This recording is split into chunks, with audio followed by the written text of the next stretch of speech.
Dios los bendiga. Quería que hagamos un paréntesis para hablar sobre el tema de la oración, que es la comunión más íntima que tenemos con el Señor. Vamos a ver lo que Jesús enseñó, qué principios podemos extraer de las Escrituras, así que puede ir buscando en el Evangelio según Mateo, capítulo 6. Mientras tanto yo voy leyendo solamente un versículo, que es el pasaje paralelo. Aconteció que estaba Jesús orando en un lugar, y cuando terminó uno de sus discípulos le dijo: Señor, enséñanos a orar, como también Juan enseñó a sus discípulos.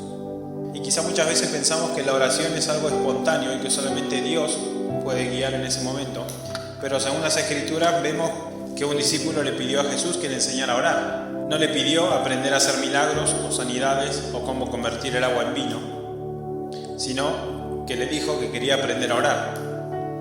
Y así como Jesús, también nosotros tenemos que enseñarnos unos a otros.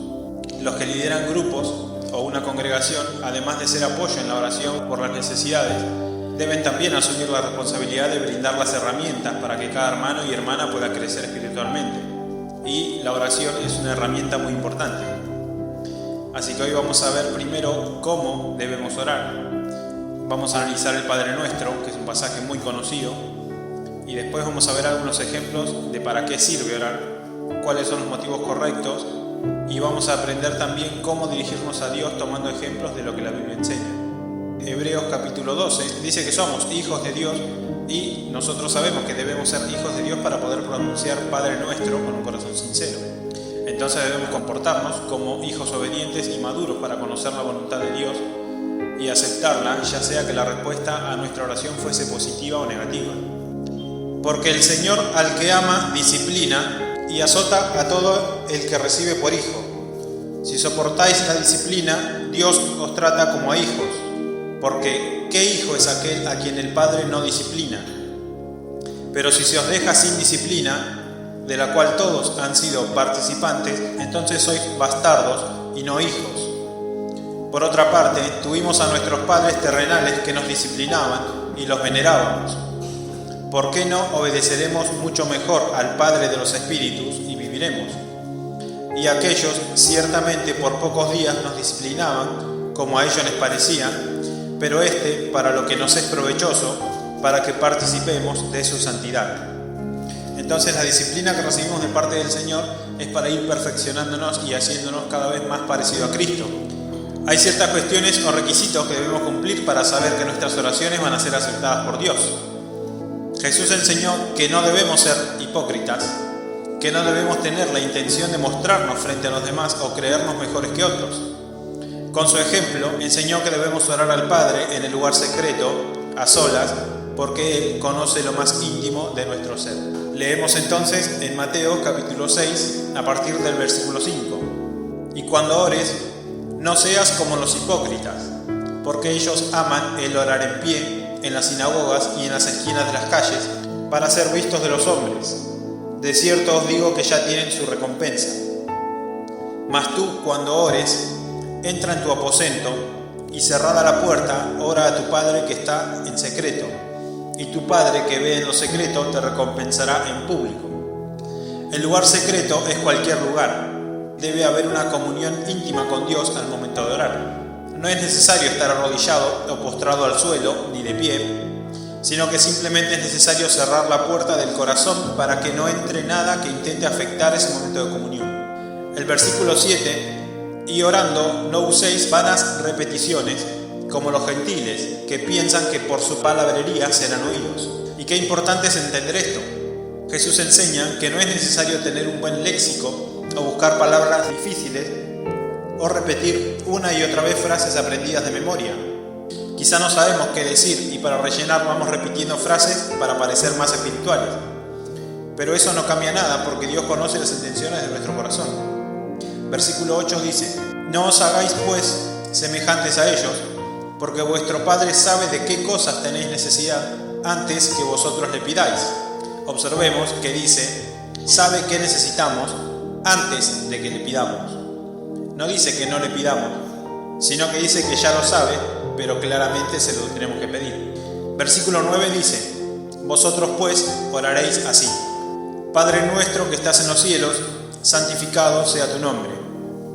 La oración comienza como una alabanza a Dios, reconociendo su poder, su santidad y su soberanía al estar en su trono reinando sobre todas las cosas. Esto es un modelo de oración, no es necesariamente un rezo que nos tenemos que aprender de memoria y repetirlo sin entenderlo. Lo primero que observamos es que nos enseñó a llamar a Dios Padre Nuestro. Es la primera vez que alguien enseñó a orar así, ya que en el Antiguo Pacto no se registran oraciones a Dios llamándole Padre. Versículo 10 dice: venga tu reino, hágase tu voluntad, como en el cielo, así también en la tierra. El reino de Dios es anunciado. El mensaje del Evangelio debe ser predicado en todo el mundo, por lo cual al decir venga tu reino, le estamos pidiendo que extienda su misericordia sobre aquellos que aún no han creído. ¿Y cómo van a creer? Si nosotros disponemos nuestras vidas para servirle y predicar. Venga tu reino también significa orar por nuestras necesidades espirituales, por nuestro crecimiento en la fe, por la santificación de su iglesia, por estar preparados para la segunda venida de Cristo.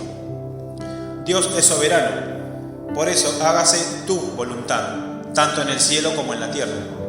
El versículo 11 dice: el pan nuestro de cada día, dánoslo hoy. Le pedimos a Dios por nuestro trabajo, pero también por nuestras fuerzas, por las cosas materiales que Él sabe que necesitamos para la vida diaria. Pero Jesús también enseñó que Él es el pan de vida, en Juan capítulo 6, y sabemos que su palabra es el pan que necesitamos a diario para seguir creciendo espiritualmente. El versículo 12 dice: y perdónanos nuestras deudas, como también nosotros perdonamos a nuestros deudores. Y no nos metas en tentación, mas líbranos del mal, porque tuyo es el reino y el poder y la gloria por todos los siglos. Amén. Dice en la carta de Santiago que Dios no puede ser tentado y que Él no tienta a nadie. Entonces, el sentido de este versículo lo podemos entender como: no nos dejes caer en la tentación, o guárdanos de caer en tentación. Versículo 14 dice: porque si perdonáis a los hombres sus ofensas, os perdonará también a vosotros vuestro Padre Celestial. Mas si no perdonáis a los hombres sus ofensas, tampoco vuestro Padre os perdonará vuestras ofensas. Estos dos versículos están conectados al versículo 12, donde dice: perdónanos nuestras deudas. Es interesante ver que necesitamos perdonar para que Dios nos perdone. Necesitamos perdonar para recibir las bendiciones de Dios, pero también para que Él acepte las oraciones que presentamos delante de su presencia. Muchas veces quizá decimos: no voy a perdonar lo que me hicieron. Pero entendamos una cosa muy importante. Yo puedo tener una o dos faltas que perdonarle a alguien. Me cuesta y quizá no lo quiero hacer. Ahora imaginemos cuán grande es el amor de Dios, que Él envió a su Hijo a morir en una cruz para perdonar todos nuestros pecados. Todos y no solo algunos. Y nosotros a veces no somos capaces de perdonar una sola falta. No hay comparación. No quiero perdonar al hermano porque me miró mal o porque no me saludó en la calle. Y dejo que ese sentimiento se arraigue en mi corazón y después ando con una amargura sin saber por qué. Y precisamente Jesús nos enseña que debemos perdonar, no solo como un regalo inmerecido para la otra persona, sino también como una liberación de la carga que nosotros mismos estamos llevando. Me tocó conocer personas que dijeron: cuando esté en mi lecho de muerte voy a perdonar a fulano. Y yo pregunto: ¿quién nos asegura que vamos a llegar al lecho de muerte? Es más, cada día de reunión venimos, lloramos, pataleamos o cantamos a los gritos, pero Dios ve nuestro corazón y sabe que no hay sinceridad si todavía tenemos faltas que perdonar. Y yo no voy a juzgar a nadie, pero me resulta difícil creer que Dios pueda aceptar ante su trono una adoración contaminada con rencor o raíz de amargura. Ahora, si nuestra paciencia tiene un límite, ¿cuántas faltas debemos perdonar? En Mateo capítulo 18, versículos 21 y 22, dice que Pedro se acercó a Jesús y le dijo: Señor, ¿cuántas veces perdonaré a mi hermano que peque contra mí? ¿Hasta 7? Jesús le dijo: no te digo hasta 7, sino aún hasta 70 veces 7. Es decir, perdamos la cuenta. ¿Y por qué es necesario perdonar para poder presentar nuestras oraciones? Porque la falta de perdón genera desunión y desconfianza, y esas situaciones las puede aprovechar el diablo para generar discordia en la iglesia, que es el cuerpo de Cristo. En 2 de Corintios, capítulo 2, versículos 10 y 11, Pablo escribe: al que vosotros perdonáis, yo también, porque también yo lo que he perdonado, si algo he perdonado, por vosotros lo he hecho en presencia de Cristo, para que Satanás no gane ventaja alguna sobre nosotros, pues no ignoramos sus maquinaciones. En Mateo capítulo 7, Jesús enseñó sobre la regla de oro. Hacé con los demás como querés que hagan con vos. Y en esa misma enseñanza dijo sobre la oración, Mateo 7, versículos 7 y 8, pedid y se os dará, buscad y hallaréis, llamad y se os abrirá. Porque todo aquel que pide recibe, y el que busca halla, y al que llama se le abrirá. Debemos pedir para recibir, y también debemos llamar para ser atendidos. Ahora bien, esto no significa que Dios vaya a responder todas nuestras oraciones, porque a veces podemos pedir cosas que no son su voluntad o que todavía no es el momento de recibir. Santiago escribe, codiciáis y no tenéis, matáis y ardéis de envidia y no podéis alcanzar, combatís y lucháis, pero no tenéis lo que deseáis porque no pedís. Pedís y no recibís porque pedís mal, para gastar en vuestros deleites. Para recibir primero tenemos que pedir, pero también para pedir tenemos que saber si estamos pidiendo conforme a la voluntad de Dios o solo para nuestro propio placer. Por eso dice, pedid mal. O sea que es necesario entender que hay una manera de pedir bien. ¿Y cómo sabemos cuándo estamos pidiendo bien y cuándo no? Porque buscamos el interés de Dios, su gloria y su reino, reconociendo que Él es soberano y sabe lo que es mejor para nosotros, ya sea una respuesta positiva o negativa a nuestras oraciones. Dios no es un almacén. No puedo acercarme a Dios para pedirle algo que me interese solamente a mí, sino que tiene que ser algo que produzca la expansión de su reino. Por ejemplo, si yo le pido que me ayude a encontrar un trabajo, no puedo agarrar cualquier oportunidad que contradiga los principios que Dios establece en su palabra. Si Dios dice que no debemos robar, no puedo excusarme en mi necesidad y salir a robar. Tengo que saber lo que Dios dice y para eso tenemos las Escrituras. ¿Y por qué pedimos en el nombre de Jesús? Porque en el nombre de Jesús es glorificado el Padre. Juan capítulo 14, versículos 13 y 14. Todo lo que pidiereis al Padre en mi nombre lo haré, para que el Padre sea glorificado en el Hijo. Si algo pidiereis en mi nombre, yo lo haré. En otras traducciones dice, yo haré todo lo que ustedes me pidan. De ese modo haré que la gente vea a través de mí el poder que tiene Dios el Padre. O también dice, todo lo que ustedes pidan en mi nombre, yo lo haré para que por el Hijo se muestre la gloria del Padre. Por eso todo lo que pidamos tiene que ser para la gloria de Dios, para manifestar su poder y expandir su reino. Vamos a tratar el punto de orar en obediencia a Dios.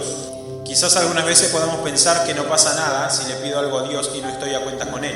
O quizá pensamos que nos esforzamos en acordarnos de todas y cada una de las peticiones de la Iglesia, creyendo que por nuestra palabrería Dios va a aceptar nuestras oraciones. Y sin embargo podemos tener muy buena memoria para agradecer a Dios por todo lo que hace y acordarnos de todas las necesidades, pero aún así no estar a cuentas con Dios. Podemos incluso tomar la oración como un sacrificio, en vez de que sea un momento de alabanza y comunión con Dios. Pensamos que no pasa nada, total después le pido perdón a Dios y listo. Pero sí pasa. Y lo que pasa es que Dios no acepta cualquier oración, así como la semana pasada leímos que no acepta cualquier tipo de alabanza. En 1 Samuel, capítulo 15, versículo 22 dice, y Samuel dijo a Saúl, ¿se complace Jehová tanto en los holocaustos y víctimas, como en que se obedezca a las palabras de Jehová? Ciertamente el obedecer es mejor que los sacrificios y el prestar atención que la grosura de los carneros. Saúl había desobedecido al mandato de Dios. Al volver de una guerra no debía tomar ningún botín, pero lo tomó y se excusó con que eran para ofrecerlos a Dios. Por eso Samuel lo reprendió. No hacía falta hacer ningún sacrificio. Dios había pedido que no tomara ningún botín y Saúl desobedeció.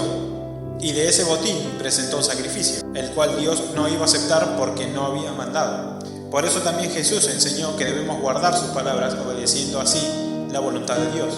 En Juan capítulo 14, versículo 23 dice, el que me ama mi palabra guardará, y mi Padre le amará, y vendremos a él y haremos morada con él. El que no me ama no guarda mis palabras, y la palabra que habéis oído no es mía, sino del Padre que me envió.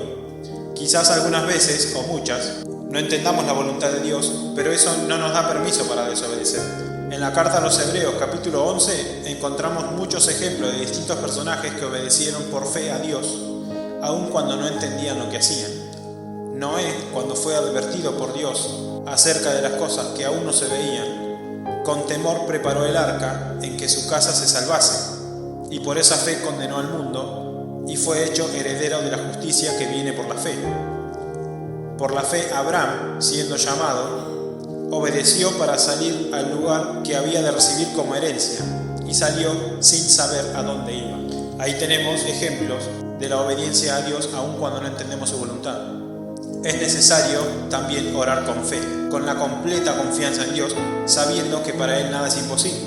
Hebreos 11:6, es un pasaje conocido, dice que sin fe es imposible agradar a Dios, porque es necesario que el que se acerca a Dios crea que le hay y que es galardonador de los que le buscan. Es necesario creer que Dios existe y que su poder es el único medio por el cual ocurren todos los milagros en nuestras vidas. No necesitamos ningún intermediario para llegar a Dios. Solamente debemos acercarnos a su trono a través de su Hijo Jesucristo y creer con plena confianza que Él nos dará lo que le pidamos si esa es su voluntad. Acerquémonos pues confiadamente al trono de la gracia para alcanzar misericordia y hallar gracia para el oportuno socorro. Hay un solo Dios y un solo mediador entre Dios y los hombres, Jesucristo hombre. La oración con fe tiene que ser una disciplina de todo hijo de Dios. No tendría ningún sentido orar al Dios Todopoderoso si dudamos de su poder. Pero siempre recordemos que debemos buscar su gloria, su reino y no nuestros deseos personales o egoístas. ¿Y qué dijo Jesús sobre orar con fe? Dijo: tened fe en Dios, porque de cierto os digo que cualquiera que dijere a este monte, quítate y échate en el mar, y no dudare en su corazón, sino creyere que será hecho lo que dice, lo que diga le será hecho. Por tanto, os digo que todo lo que pidiereis orando, creed que lo recibiréis y os vendrá. Jesús enseñó a orar con fe y dijo que cualquiera puede pedir con fe, creyendo y no dudando. No dijo: pídanle a un hermano o al pastor, que ellos seguro tienen más fe. No, Jesús dijo: cualquiera que pide. Ahora, hay que tener mucho cuidado con lo que pedimos, como venimos aclarando, porque esto no significa que yo pueda decirle a un monte: quítate de tu lugar y me va a tener que obedecer sí o sí. Imagínese un ecosistema perfectamente creado por Dios y que todos los cristianos estemos moviendo las montañas de un lado a otro a nuestro antojo. Jesús utiliza esta exageración para ilustrar que para Dios nada es imposible, siempre y cuando nosotros entendamos que estamos orando de acuerdo a su voluntad. Por más fe que tengamos, si no es la voluntad de Dios, ningún monte se va a mover. No mandamos nosotros, porque Dios es el único soberano. Cuando el apóstol Pablo escribió sobre los dones y declaró que lo más importante es el amor, utilizó la misma expresión que Jesús para ir hasta el extremo en la exageración. Es una expresión exagerada y Pablo la usa en 1 Corintios capítulo 13. Pablo quiere mostrar que el amor es más importante que todas las cosas. No importa qué dones tengas, si lo haces sin amor de nada sirve, es lo que explica Pablo. Por eso él usa también las exageraciones para decir: si yo hablase lenguas humanas y angélicas y no tengo amor, vengo a ser como metal que resuena o címbalo que retiñe. Y si tuviese profecía y entendiese todos los misterios y toda ciencia, y tuviese toda la fe, de tal manera que trasladase los montes, y no tengo amor, nada soy. Las exageraciones de Pablo acá, en esta carta, son lenguas angélicas, por ejemplo, ya que nadie conoce el lenguaje de los ángeles. Cuando los ángeles se comunicaron con los hombres, lo hicieron en el lenguaje que los hombres entendían. También entender todos los misterios y toda ciencia es una exageración, porque nadie en la tierra tiene conocimiento completo sobre todas las cosas. También si tuviese toda la fe, ya que no es posible medir la fe en cantidad o sumar la fe de otros a la mía. Y lo mismo trasladar los montes. Aplica el mismo razonamiento, porque nadie tiene el derecho de alterar la creación de Dios. Es esa misma expresión que usó Jesús y Pablo la trasladó en la carta a los Corintios. Otro punto para remarcar en la oración es orar con perseverancia. En Lucas capítulo 18, versículos del 1 al 8, Jesús relata la parábola de la viuda que insiste a un juez injusto para que le haga justicia. Jesús usa esta situación para enseñar sobre la perseverancia en la oración. No significa que Dios sea un juez injusto, sino que hace una comparación. Si el juez de la parábola termina atendiendo la demanda de una viuda insistente, aún con lo injusto que es, cuanto más Dios, que es justo, atenderá las oraciones de sus hijos. Por eso, en ese pasaje va a encontrar que dice: ¿Acaso Dios no hará justicia a sus escogidos que claman a Él día y noche? ¿Se tardará en responderles? Os digo que pronto les hará justicia. Pero cuando venga el Hijo del Hombre, ¿hallará fe en la tierra? Por eso es importante también orar con fe, como decíamos. Primera de Tesalonicenses, capítulo 5, versículo 17, dice: orad sin cesar. Colosenses, capítulo 4, versículo 2, dice: perseverad en la oración, velando en ella con acción de gracias. Y en Efesios, capítulo 6, versículo 18, dice: orando en todo tiempo, con toda oración y súplica en el Espíritu, y velando en ello con toda perseverancia y súplica por todos los santos. Habacuc dice: sobre mi guarda estaré, y sobre la fortaleza afirmaré el pie, y velaré para ver lo que se me dirá, y qué he de responder tocante a mi queja. Y Jehová me respondió y dijo: escribe la visión y declárala en tablas, para que corra el que leyere en ella. Aunque la visión tardará aún por un tiempo, mas se apresura hacia el fin, y no mentirá. Aunque tardare, espéralo, porque sin duda vendrá, no tardará. El profeta Habacuc se quejaba delante de Dios por la injusticia que se vivía en su época. Esto nos enseña que en la oración podemos incluso presentar quejas delante de Dios por todas las necesidades que consideramos injustas, pero sabemos que Él es soberano y nada se escapa de su control. Se va a encontrar con la oración de queja del profeta y luego con el alivio que Dios le da cuando comprende que Él tiene el control total, que aunque en los campos no haya frutos, Dios no se olvida de sus hijos. Proverbios capítulo 8, versículos 34 y 35 dice: bienaventurado el hombre que me escucha, velando a mis puertas cada día, aguardando los postes de mis puertas, porque el que me halle hallará la vida y alcanzará el favor de Jehová. También tenemos que orar esperando la voluntad de Dios. Y quizá este sea el punto más difícil al momento de orar, porque a veces no sabemos con certeza cuál es la voluntad de Dios en determinada situación. Conocemos el caso de Job. Dios dijo que era un hombre justo y le permitió a Satanás quitarle toda su riqueza e incluso destruir a su familia y enfermar su carne. Pero al final Dios restauró por completo la vida de Job, multiplicando sus bienes y su familia. Santiago toma el ejemplo de Job para expresar que los que sufren son dichosos. Tenemos por bienaventurados a los que sufren, escribe Santiago. Habéis oído de la paciencia de Job y habéis visto el fin del Señor, que el Señor es muy misericordioso y compasivo. Por eso habíamos leído también en Mateo que dice: hágase tu voluntad. También debemos orar en acción de gracias, algo que a veces nos cuesta, porque para pedir somos rápidos e insistentes, pero para agradecer a veces nos cuesta expresar un simple gracias, Señor. Primera de Tesalonicenses 5:18 dice: dad gracias en todo, no solo cuando nos va bien, sino en todo momento, en toda situación. También Pablo escribe a Timoteo que debemos orar por las autoridades, y este es otro punto importante. En la primera carta a Timoteo, capítulo 2, Pablo escribe: exhorto ante todo a que se hagan rogativas, oraciones, peticiones y acciones de gracias por todos los hombres, por los reyes y por todos los que están en eminencia, para que vivamos quieta y reposadamente, en toda piedad y honestidad. Oramos por las autoridades para vivir en una comunidad donde tengamos la libertad de reunirnos y predicar el mensaje del Evangelio. Hay muchos lugares en el mundo donde el cristianismo está prohibido e incluso perseguido. Esto ocurre mucho en el Oriente, en China, en Corea del Norte y lugares donde gobiernan imperios personalistas. En nuestro país tenemos la libertad de predicar, pero parece que nos da miedo o vergüenza salir al menos a la vereda.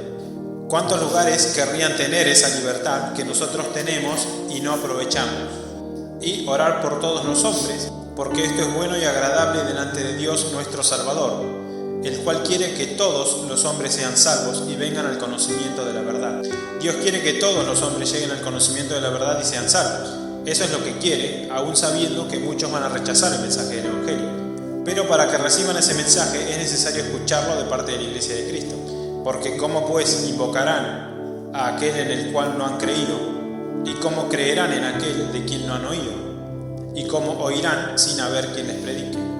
También tenemos ejemplos en la Escritura de oraciones en grupo. Daniel capítulo 2.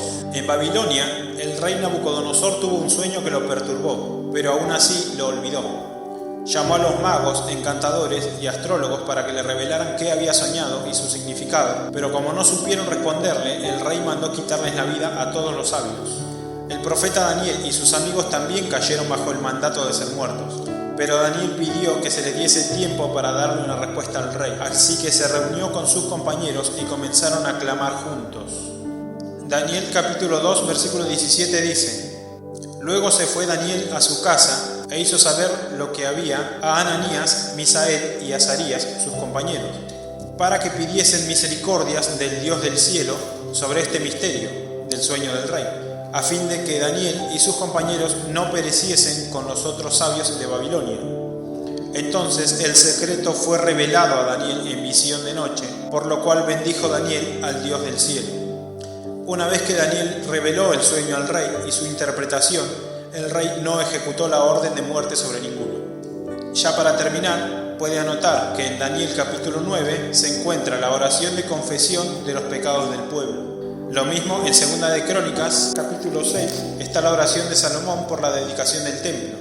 Ahí también hay oración del líder de la congregación guiando la oración del pueblo. También tenemos la oración de la iglesia, la oración congregacional. Ejemplo de oración de la iglesia lo podemos encontrar en Hechos capítulo 12, que dice que Pedro estaba custodiado en la cárcel, pero la iglesia hacía sin cesar oración a Dios por él. Y en los versículos siguientes se encuentra la liberación de Pedro, que fue guiado por un ángel al salir de la cárcel. Ahí está la oración congregacional, por una necesidad específica. Para lo último dejé el pasaje de Segunda de Crónicas capítulo 7. En este punto vamos a ver la oración en humillación, convertidos e invocando el nombre de Dios. Segunda de Crónicas capítulo 7 versículo 14. Dios dice: Si se humillare mi pueblo, sobre el cual mi nombre es invocado, y oraren, y buscaren mi rostro, y se convirtieren de sus malos caminos, entonces yo oiré desde los cielos, y perdonaré sus pecados, y sanaré su tierra. En este pasaje encontramos la oración de un pueblo unido, buscando a Dios en un mismo sentir, convertidos de sus malos caminos, arrepentidos y clamando en favor de las necesidades.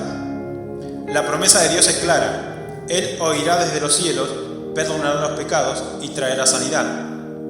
Y continúo leyendo los dos versículos siguientes: Ahora estarán abiertos mis ojos y atentos mis oídos a la oración en este lugar, porque ahora he elegido y santificado esta casa, para que esté en ella mi nombre para siempre, y mis ojos y mi corazón estarán ahí para siempre. Dios está atento al ruego de su pueblo, hermanos y hermanas. Él prometió prestar oído ante nuestros clamores, porque es un padre que ama y atiende a sus hijos. Por eso es necesario que tengamos un corazón dispuesto a adorarle en todo momento, no solo al reunirnos en la iglesia, sino en cada acción que realizamos durante el día, orando en todo tiempo y dándole gracias, porque todo lo que sucede, sea malo o sea bueno, está bajo su control, porque Él es soberano y nada se le escapa.